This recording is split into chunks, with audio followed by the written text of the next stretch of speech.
ഇന്ന് മഹാശിവരാത്രി. വ്രതാനുഷ്ഠാനങ്ങളോടെ പിതൃതർപ്പണത്തിനായി ഒരുങ്ങി ആലുവ മണപ്പുറം.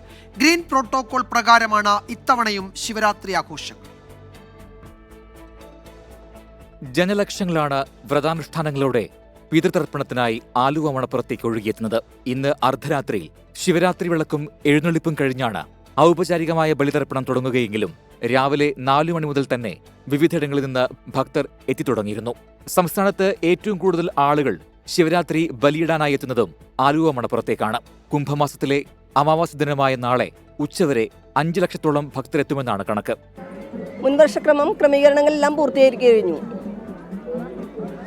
നമുക്ക് 85ഓളം ബലിത്രകൾ സജ്ജമായിട്ടുണ്ട്.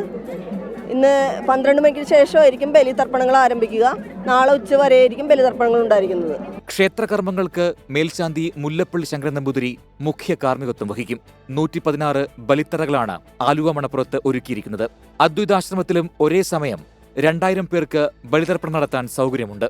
ജില്ലയുടെ വിവിധ ഭാഗങ്ങളിൽ നിന്ന് മണപ്പുറത്തേക്ക് 250 KSRTC ബസ്സുകളും കൊച്ചി മെട്രോയും സ്പെഷ്യൽ സർവീസ് നടത്തും. സുരക്ഷയ്ക്കായി 1500 പോലീസുകാരെയും ഫയർഫോഴ്സ് കൂടാതെ നേവിയുടെ മുങ്ങൽ വിദഗ്ധരെയും നിയോഗിച്ചിട്ടുണ്ട്. ശിവരാത്രി ദിനത്തിൽ ആലുവ മണപ്പുറത്തെത്തി ബലിതർപ്പണം നടത്തിയാൽ പിതൃക്കൾക്ക് മോക്ഷമെന്നാണ് വിശ്വാസം.